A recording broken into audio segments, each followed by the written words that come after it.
together. He's an author. He's a lecturer. He's a brilliant historian.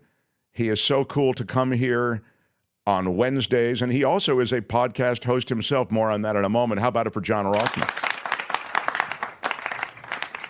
John, you of the Around the Political World with John Rothmann podcast, and I know you're doing some other stuff too. We'll get to that in a moment.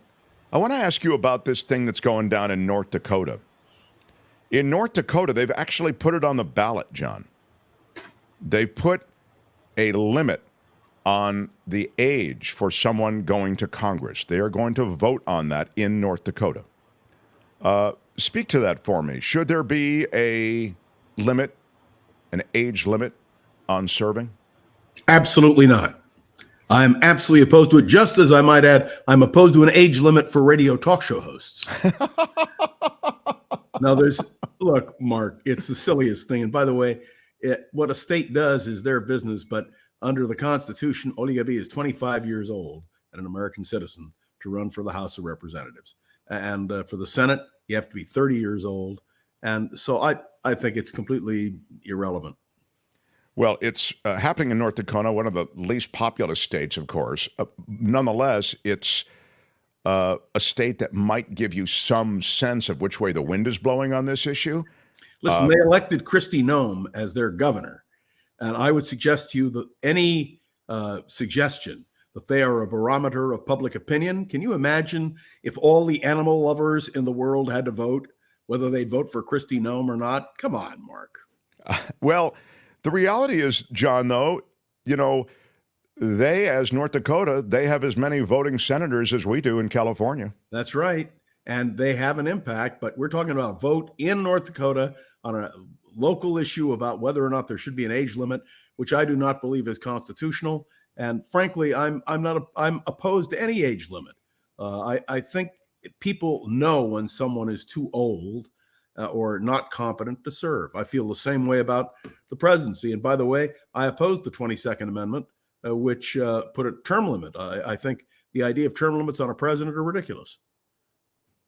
Carter Einzinger, who is quoted in this piece, 24-year-old electrical engineer from Fargo, North Dakota, said he planned to vote for the age limit measure and would happily set an even younger threshold, around 70, he says. It's funny, when you're 24, 70 seems really old to you. It sure does. Yeah, man, those 70-year-olds, they just can't think clearly anymore. Hey, dude, this just in, 70 ain't that old anymore, okay? And he would extend it to presidential candidates and Supreme Court justices. Quote, if North Dakota passes this, it would allow us to prove to the rest of the country that this is workable, that this is something that's reasonable. You want to term limit somebody or limit someone kind of age, vote against them, but don't impose that on the electorate. There are mandatory retirement ages for airline pilots and for military officers. You have to be 64, you age out, and 65, you age out of being a pilot. Yep, and I agree with that completely. That has an arbitrary sense, but the question of whether somebody, because of their age, should not be able to serve in Congress or in a state legislature is ridiculous. I mean, as long as people want them, they should be able to run. I want to just press you on this a little bit. I don't know that I disagree with you, but I just still like to press you on it, because we did see in our own backyard Dianne Feinstein maybe lingering a little too long. Wouldn't you agree, John? I think that was the reason why, prior to her death, she said she would not run for another term. But I would remind you of senators like Hubert Humphrey and Barry Goldwater and George McGovern, who well into their later years were still serving this country honorably and effectively.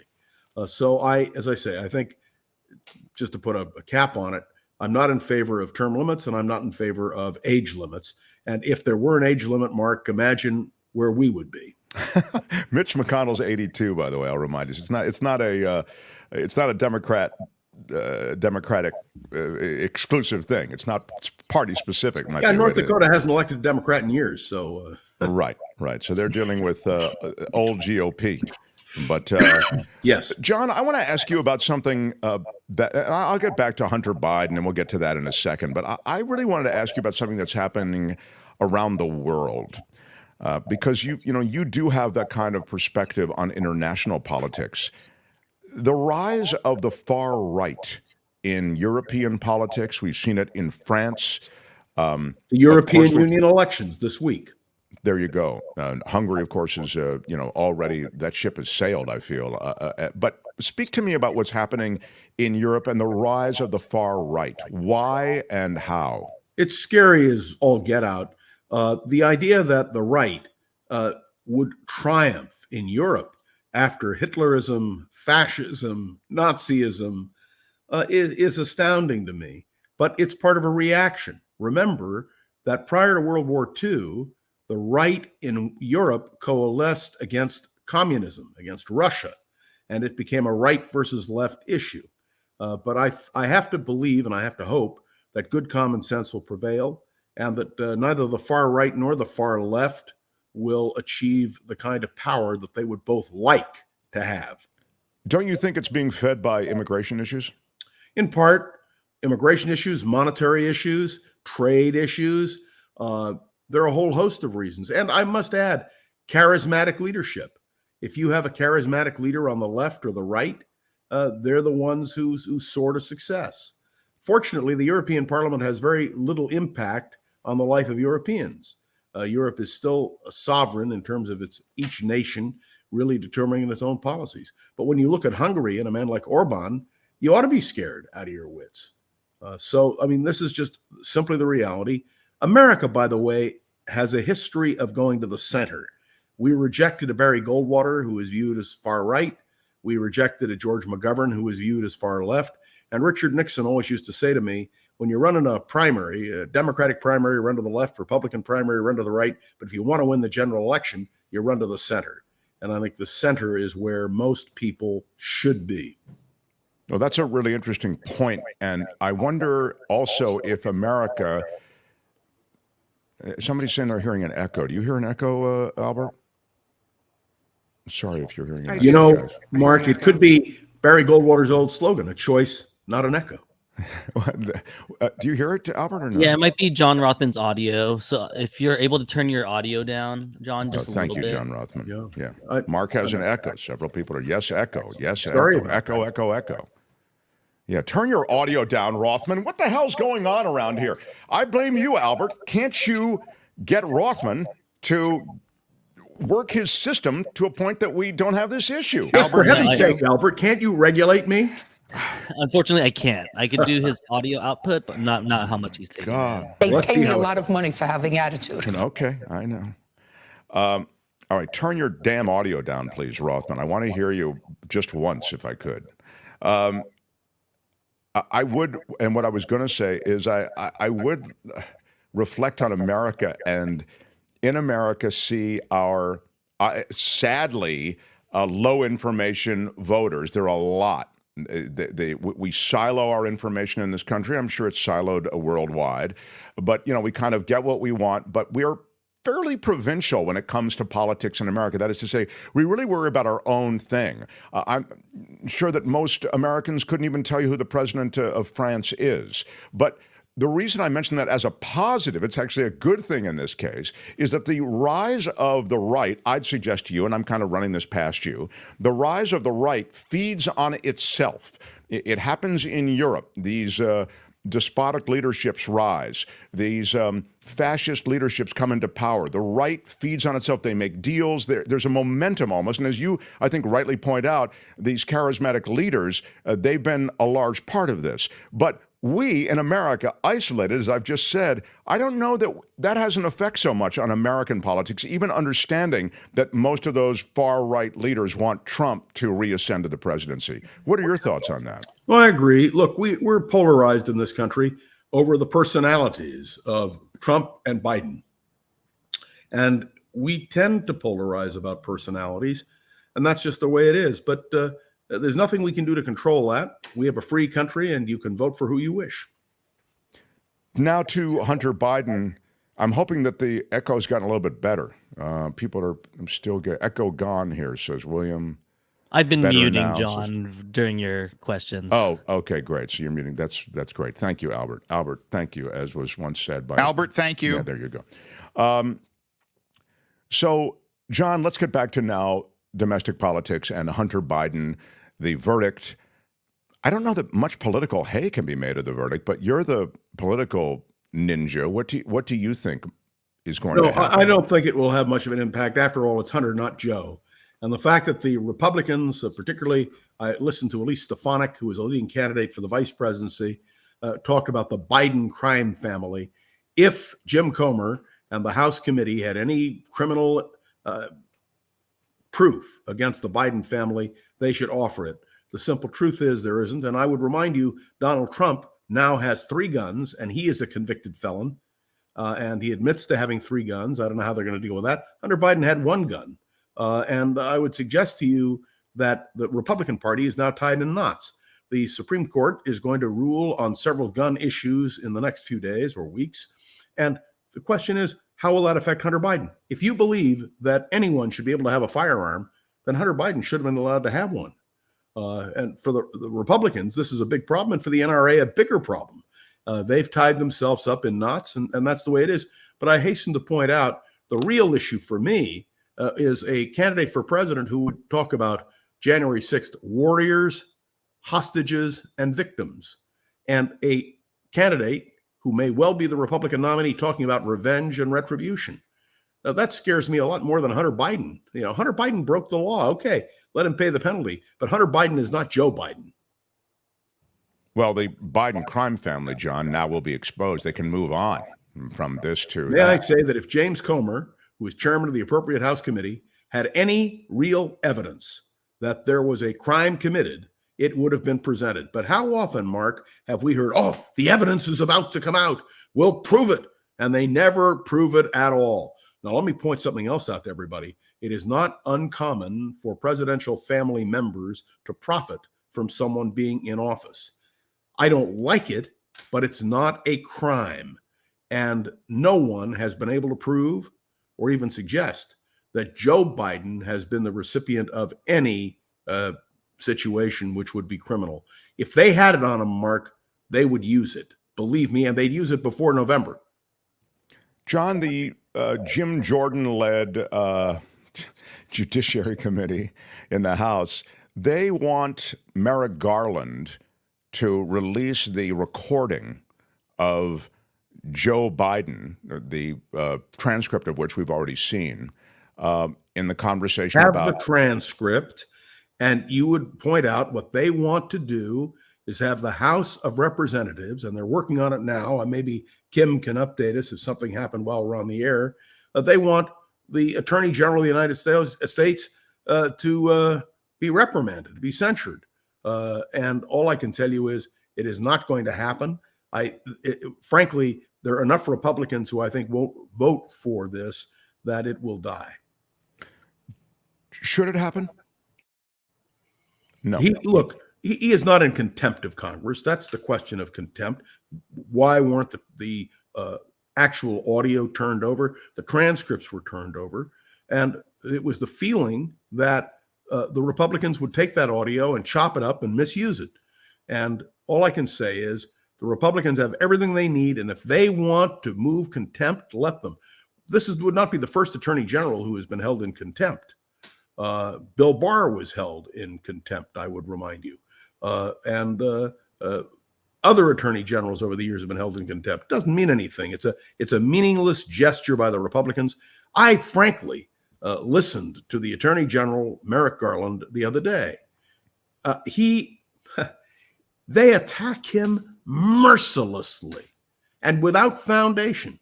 And whatever you think of Merrick Garland, he didn't overreact. He just took it, said, okay, prove it, go ahead.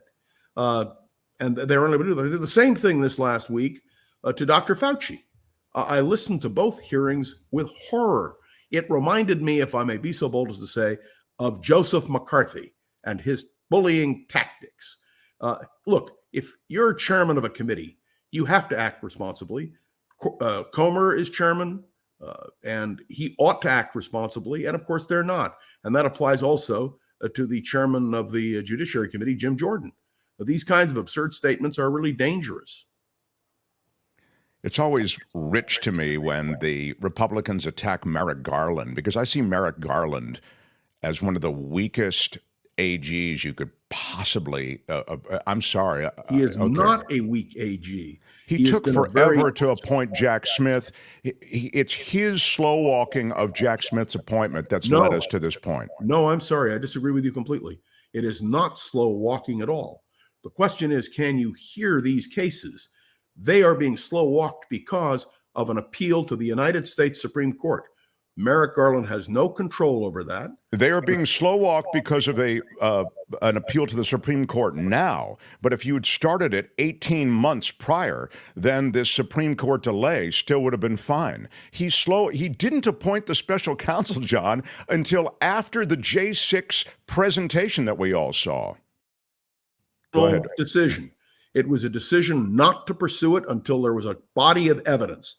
And Merrick Garland made the correct decision not to proceed until the House of Representatives concluded its January 6th report. Precisely the right thing. You know who's foot dragging on all this?